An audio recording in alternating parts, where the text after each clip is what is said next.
ఉగ్రదేశం పాకిస్తాన్ను భారత్ అష్టదిగ్బంధనం చేయబోతుందా? ఇప్పటికే దాయాదిపై దౌత్య యుద్ధం ప్రకటించిన మోదీ సర్కార్ ఇప్పుడు ఆర్థికంగానూ గట్టి దెబ్బ కొట్టనుందా? సీమాంతర ఉగ్రవాదాన్ని ప్రోత్సహిస్తున్న పాకిస్తాన్కు అంతర్జాతీయ సాయం అందకుండా ఏకాకిని చేయనుందా?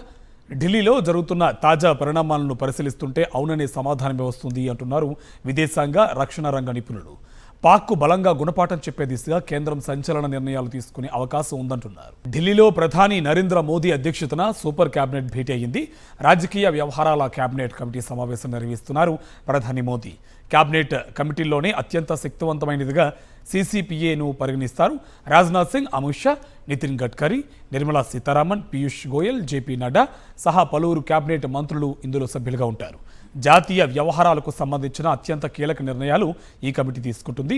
రాజకీయ చిక్కులు కలిగిన ఆర్థిక విధానాలు, అంతర్గత భద్రతా సమస్యలపై చర్చలు, నిర్ణయాలు ఉంటాయి. 2019 పుల్వామా దాడి తర్వాత రాజకీయ వ్యవహారాల కేబినెట్ కమిటీ భేటీ కావడం ఇదే తొలిసారి. అప్పుడు సీసీపీఏ సమావేశం తర్వాత 2019 ఫిబ్రవరి 26న బాలాకోట్లో ఎయిర్ స్ట్రైక్ చేసిన వాయుసేన. దీంతో తాజా భేటీలో ఏం నిర్ణయం తీసుకుంటున్నారు అనేది హాట్ టాపిక్గా మారింది. ప్రధాని మోదీ నేతృత్వంలోని తొలుత భద్రతా వ్యవహారాల కేబినెట్ కమిటీ భేటీ అయింది. పహల్గాము ఉగ్రదాడి నేపథ్యంలో జమ్మూ కాశ్మీర్లో భద్రతా పరిస్థితులు, సరిహద్దుల్లో సైనిక సన్నద్ధత తదితర అంశాలపై చర్చించారు. అనంతరం సీసీపీఏ సమావేశమైంది. రాజకీయ వ్యవహారాల కేబినెట్ కమిటీ భేటీ తర్వాత ఆర్థిక వ్యవహారాల కేబినెట్ కమిటీ సమావేశం కానుంది. పాకిస్తాన్పై చర్యలకు సంబంధించి ఈ సమావేశంలో బిగ్ డెసిజన్ ఉంటుందనే వార్తలు బలంగా వినిపిస్తున్నాయి. దాయాది దేశాన్ని అష్టదిగ్బంధనం చేసేలా కేంద్రం చర్యలు ఉంటాయని అంటున్నారు. పాకిస్తాన్పై మరిన్ని ఆంక్షలకు కేంద్రం సిద్ధమవుతుందని సమాచారం. పాక్కు ఫార్మా ఎగుమతులను నిలిపివేత, భారత గగనతలంలో పాక్ విమానాలపై నిషేధం, అరేబియా సముద్రంలో పోర్టుల కార్యకలాపాలపై ఆంక్షలు వంటివి ఇందులో ఉన్నాయి. పాకిస్తాన్ను ఆర్థికంగా దెబ్బకొట్టేలా కేంద్రం కీలక చర్యలకు దిగింది. దాయాది దేశానికి ఐఎంఎఫ్ బెయిల్ అవుట్ ప్యాకేజీపై మోదీ సర్కార్ అభ్యంతరం వ్యక్తం చేస్తుంది. పాక్కు $7 బిలియన్ రుణ సముదాయంపై మే 9న ఐఎంఎఫ్ బోర్డు నిర్ణయం తీసుకునుంది. ఇక ఈ నేపథ్యంలో విదేశాంగ మంత్రి జయశంకర్ రంగంలోకి దిగారు. పాకిస్తాన్కు లోన్ ఇస్తే ఆ డబ్బు మొత్తం ఉగ్రవాదుల చేతుల్లోకి మళ్లిస్తుందని, సీమాంతర ఉగ్రవాదాన్ని ప్రోత్సహిస్తుందని ఐఎంఎఫ్ సభ్యులకు వివరించారు. పాకిస్తాన్కు ఎట్టి పరిస్థితుల్లో అప్పు ఇవ్వొద్దని కోరారు. ఈ మేరకు భద్రతా మండలి నాన్ పర్మనెంట్ సభ్య దేశాలతో చర్చలు జరిపారు భారత విదేశాంగ శాఖ మంత్రి జయశంకర్. దీనికి సంబంధించి మరింత సమాచారం మా కరెస్పాండెంట్ వెంకటేష్ మనకు అందిస్తారు. వెంకటేష్, సీసీపీఏ భేటీ అయ్యింది, ఏ నిర్ణయాలు తీసుకునే అవకాశం ఉంది, డీటెయిల్స్ ఏంటి? కేంద్ర రాజకీయ వ్యవహారాల కేబినెట్ కమిటీ సమావేశం ప్రారంభమైంది. సో సిసిఎస్ ముగిసిన తర్వాత ఈ సమావేశం ప్రారంభమైంది. ప్రధానంగా ఈ దేశవ్యాప్తంగా ఉన్నటువంటి రాజకీయ పరిస్థితులపైన ఈ సమావేశంలో చర్చ జరుగుతోంది. ప్రధానంగా పార్లమెంటు సమావేశాలను నిర్వహించాలని ఇప్పటికే కాంగ్రెస్ పార్టీ అధ్యక్షుడు మల్లికార్జున ఖర్గే, అలాగే ప్రతిపక్ష నేత రాహుల్ గాంధీ ప్రధానమంత్రి నరేంద్ర మోడీకి లేఖ రాశారు. ఉగ్రవాదంపై పోరాటానికి దేశవ్యాప్తంగా కూడా యునైటెడ్ గా ఉన్నామనేటువంటి సందేశాన్ని ఇచ్చేందుకు ఈ పార్లమెంట్ సమావేశాలను ఏర్పాటు చేయాలని ఆయన విజ్ఞప్తి చేసినటువంటి పరిస్థితి. సో ఈ నేపథ్యంలోనే ఈ అంశంపైన కూడా cabinet committee on parliamentary affairs దీనిపైన చర్చ జరుపుతుంది. సో ఈ అంశం పైన ఎలాంటి నిర్ణయం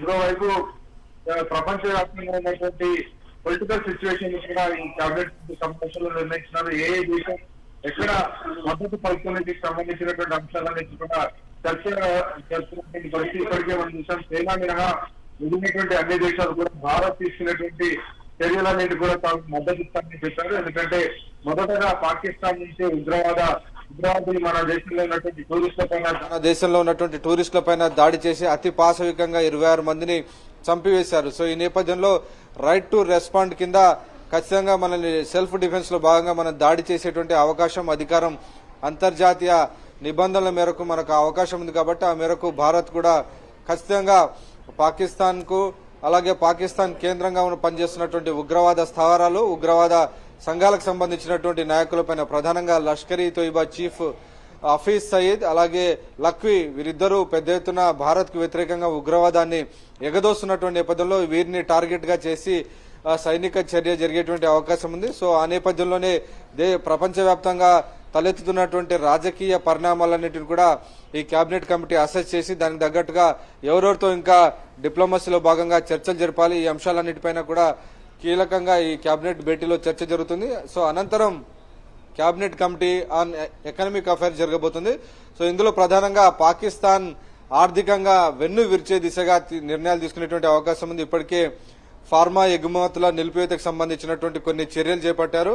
సో అలాగే ఇటు ఎలక్ట్రానిక్స్ ఎగుమతులను కూడా పూర్తిగా ఆపివేసే దిశగా భారత్ నిర్ణయాలు ప్రకటించేటువంటి అవకాశం ఉంది. ఇప్పటికే ఎయిర్ స్పేస్ ను పాకిస్తాన్ కు సంబంధించినటువంటి విమానాలకు ఎయిర్ స్పేస్ ను మూసివేయాలని నిర్ణయం తీసుకున్నారు. సో ఈ అంశాలకు సంబంధించినటువంటి నిర్ణయాలను కూడా కేబినెట్ లో తీసుకునేటువంటి అవకాశం కనబడుతుంది. సో గత సిసిఎస్ లో ఏవైతే నిర్ణయాలు తీసుకున్నారో దానికి ఇంకా మరింత పెంచి పాకిస్తాన్ ను ఉక్కిరి బిక్కిరి చేసి మరోసారి భారత్ జోలికి రాకుండా ఉండే విధంగా కఠినమైనటువంటి నిర్ణయాలు తీసుకునే ముందుకు వెళ్తున్నారు. అలాగే పాకిస్తాన్ కు అంతర్జాతీయంగా అందుతున్నటువంటి IMF ఇంటర్నేషనల్ మానిటరీ ఫండ్ నిధులు అందకుండా భారత్ తన వంతు పాత్ర పోషిస్తుంది. మే 9న జరిగేటువంటి IMF బోర్డు మీటింగ్ లో కూడా పాకిస్తాన్ కి ఎట్టి పరిస్థితిలో కూడా $1.9 మిలియన్ అసిస్టెన్స్ ఇవ్వదు. అలాగే గతంలో మంజూరైనటువంటి $7 బిలియన్ కూడా విడుదల చేయొద్దనేటువంటి ఒక డిమాండ్ పాకిస్తాన్ కు ఎట్టి పరిస్థితిలో కనుక నిధులు ఇస్తే ఖచ్చితంగా ఉగ్రవాదం ప్రోత్సాహానికి వినియోగిస్తున్న నేపథ్యంలో పూర్తిగా నిధులన్నిటినీ ఆ అప్పులన్నీ కూడా నిలిపివేయాలని IMF పైన భారత్ ఒత్తిడి చేసింది. ఆ మేరకు ఇతర దేశాలతో కలుపుకొని అంతర్జాతీయ ద్రవ్యనిధి పైన ఒత్తిడి చేస్తున్నటువంటి పరిస్థితి. సో ఒకవైపు ఆర్థికంగా దెబ్బ కొట్టడం, ఇంకోవైపు సైనికంగా దెబ్బ కొట్టడం, అలాగే ఇటు రాజకీయంగా దెబ్బతీయడం.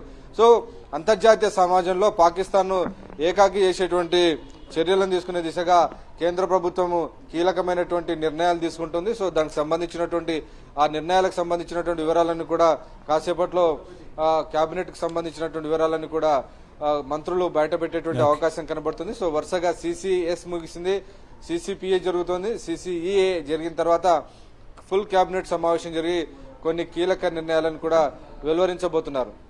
Right, thank you Venkatesh.